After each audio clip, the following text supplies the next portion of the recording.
अस्सलाम वालेकुम। Ring theory का आज हमारा लेक्चर नंबर 3 है, जिसमें हम जीरो डिवाइजर एंड यूनिट को डिटेल से डिस्कस करेंगे और इसके रिलेटेड जितने भी कॉन्सेप्ट्स हैं हम क्या करेंगे, क्लियर करेंगे।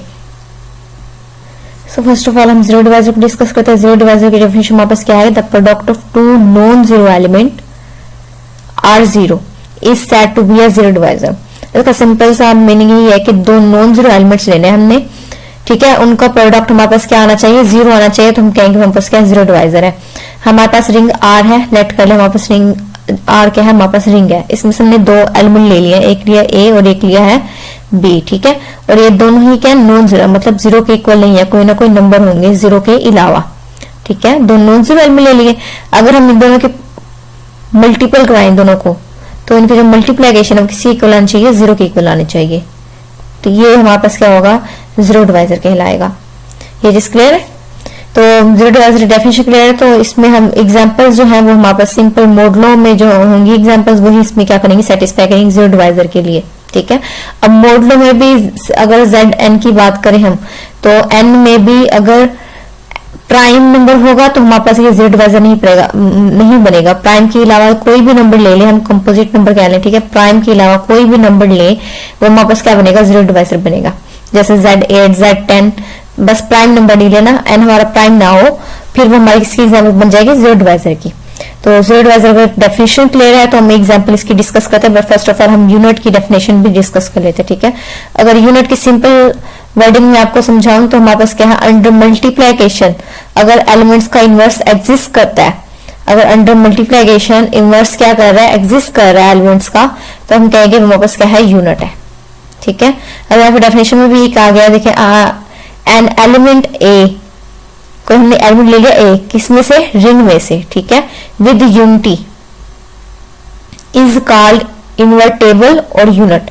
यूनिट को हम क्या कहते हैं? इन्वर्टेबल भी कहते हैं।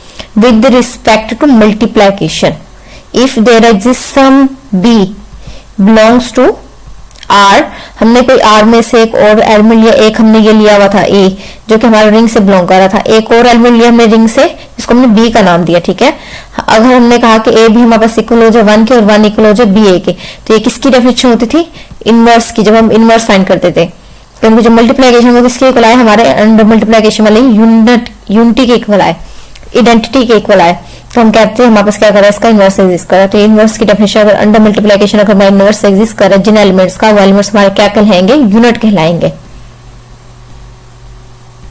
अब अगर दोनों की डेफिनेशन क्लियर है, हम एग्जाम्पल पे चलते हैं, ठीक है। एक ही एग्जाम्पल हमारे दोनों की जो है ना डेफिनेशन क्लियर हो जाएंगे। अब हमने यहाँ पे बात की थी कि हमारे पास अगर प्राइम ना हो तो हम इसमें क्या लेते हैं? Z10 लेते हैं। अब सबसे पहला क्वेश्चन आता है कि हमारे पास कौन से एलिमेंट्स क्या होंगे? जीरो डिवाइजर होंगे, और कौन से एलिमेंट्स इसमें यूनिट होंगे? हम किस तरह से फाइंड करेंगे? तो सबसे पहले हम ये चेक करते हैं कि हमारे पास एलिमेंट्स चेक करने के लिए क्या फॉर्मूला होगा कि हमारे सेट में कितने एलिमेंट्स होंगे जो जीरो डिवाइजर बनेंगे, जो यूनिट्स बनेंगे, ठीक है। तो पहले हम फॉर्मूला राइट कर लेते हैं। यूलर 5 फंक्शन हमारे पास हमने पहले पढ़ के आ चुके हैं। तो यूलर 5 फंक्शन हमारे पास क्या होता है? फाई ऑफ एन हमारे पास इक्वल होगा पाई वन आई वन टू के वेरी कर रहा है पी, हमारे पास क्या है? पी आई की power alpha I minus P I की पावर में अल्फा आई माइनस वन, ठीक है। हमारे पास यूलर 5 फंक्शन है, ये हमें ये बताएगा कि हमारे पास कितने यूनिट्स जो है ना उस सेट के कितने यूनिट्स बन रहे हैं, कितने एलिमेंट्स का इनवर्स एग्जिस्ट कर रहा है, ठीक है। और जीरो डिवाइजर के हमारे पास formula n minus phi of n, जो हम यहाँ पे फाइंड करेंगे वो यहाँ पे सब्ट्रैक्ट कराएंगे, -1 कर देंगे, ठीक है। अब यहाँ पे 10 हमारा क्या है? एन है। अब इसके लिए सबसे पहले हम क्या करेंगे? फैक्टराइजेशन करेंगे।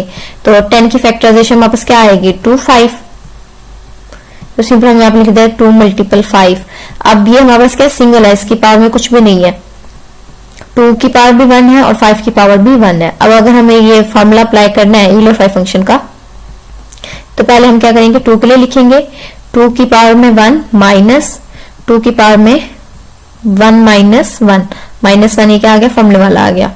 मल्टीप्लीकेशन आ जाएगी। फिर 5 के लिए लिखेंगे सेम, 5 की पावर में 1 है, तो यहाँ पे इस पे मेंशन नहीं करी मैं, माइनस 5 की पावर में 1 माइनस 1, ठीक है। अब हमें पता ही है हमारे पास क्या हो जाएगी? 1 माइनस 1 0 हो जाएगा पावर में, और 2 की पावर 0 हमारे पास क्या आंसर देगा? 1। किसी भी नंबर की अगर पावर क्या है 0 है तो हमारा आंसर क्या होता है? 1 के इक्वल आता है। तो ये 2 माइनस 1 हो जाएगा, और दूसरी तरफ क्या हो जाएगा? 5 माइनस 1 हो जाएगा। ऐसे है। तो हमारे पास 1 आंसर आएगा, इधर हमारे पास क्या आएगा 4 आएगा। तो इसका मतलब है कि जो हमारी यूनिट्स बनेंगे Z10 में वो हमारे पास कितने बनेंगे, कोई 4 यूनिट्स बन रहे हैं। ठीक है, यहाँ तक बात क्लियर है। अब अगर हमें जीरो डिवाइजर फाइंड करने के कितने जीरो डिवाइजर बन रहे हैं, तो उसके सिंपल एन हमारे पास यहाँ पे क्या है 10 है, 10 माइनस 5, एन का आंसर हमारा क्या आया 4 आया है और -1 आ गया। तो ये -4 और -1 5 हो जाएंगे। जब 10 माइनस 5 करेंगे तो हमारा आंसर क्या आएगा 5 आएगा। तो इसका मतलब है 5 जीरो डिवाइजर बन रहे हैं हमारे पास और 4 हमारे पास क्या बन रहे हैं, यूनिट्स बन रहे हैं। अब कौन कौन से यूनिट्स हैं और कौन कौन से जीरो डिवाइजर, हमने जस्ट ये फाइंड करना है ऐसे। अब हमें पता है Z10 में बस कौन कौन से एलिमेंट्स होते हैं, 0 से लेकर 9 तक इसमें हमारे पास क्या होते हैं, एलिमेंट्स होते हैं। अब 0 हम ले नहीं सकते, जीरो डिवाइजर अगर हम चेक करें तो 0 के लिए हमने क्या कहा, जीरो डिवाइजर में 2 नॉन जीरो एलिमेंट्स लें जो 0 के इक्वल ना हो। ठीक है, और 0 का जो है हम इसका इनवर्स में भी नहीं ले सकते। तो 0 के अलावा बाकी एलिमेंट्स को चेक करेंगे 1 से लेकर 9 तक के कौन से हमारे पास क्या है। बाकी देखें 0 निकल जाएगा तो बाकी 9 एलिमेंट बचता है, जिसमें से 5 हमारे पास क्या है जीरो डिवाइजर बन रहे हैं और 4 हमारे पास क्या है यूनिट्स है। अब जिनका GCD 10 के साथ वो नंबर, इनमें से वो नंबर जिनका GCD 10 के साथ क्या आता है 1 आता है, GCD 1 आता है, वो हमारे पास क्या होंगे, यूनिट्स होंगे। ठीक है, तो अब किस किस का 1 आता है, 1 10, 1 का जो है GCD क्या आता है 10 के साथ 1 आता है। 2 का GCD करेंगे तो हमारे पास 2 आएगा। इस तरह अगर 3 का GCD चेक करेंगे 10 के साथ तो हमारे पास क्या आएगा 1 आएगा।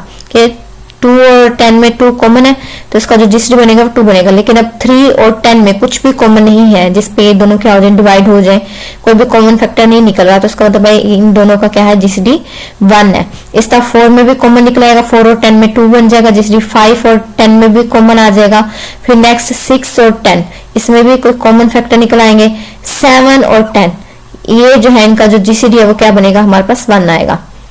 फिर 9 और 10 इसमें भी कोई कुछ भी कॉमन नहीं है, जो आप इन दोनों को क्या कर रहे हैं, मल्टीपल कर रहे हैं। 9 को डिवाइड कर रहा है और 10 को भी सेम नंबर को भी डिवाइड नहीं कर रहा है, जस्ट 1 डिवाइड कर रहा है। तो इसका मतलब क्या है, सिर्फ 4 यूनिट्स हमें मिल गए, 1 3 7 9। 1 3 7 9 हमारे पास क्या है, यूनिट्स है।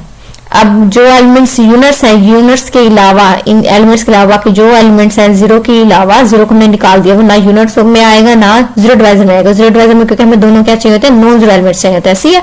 तो इसमें अब जो यूनिट्स निकल गए, यूनिट्स के अलावा बाकी जो भी बच रहे हैं एलिमेंट्स वो हमारे क्या होते हैं, जीरो डिवाइजर होते हैं। 2 4 5 6 8 या सिंपल हम ये कहते हैं जिनका GCD क्या है उस n के साथ, n हमारे पास मतलब ये जो एलिमेंट है यहाँ पे हम Z n की बात कर रहे हैं हम। ठीक है, n जिनका GCD क्या है 1 आए वो हमारे पास क्या होगा, यूनिट होगा। और जिनका GCD 1 नहीं आएगा, इज नॉट इक्वल टू 1 वो हमारे पास जीरो डिवाइजर होगा। सिंपल कह लें कि जो यूनिट्स होंगे वो हमारे पास जीरो डिवाइजर नहीं होंगे।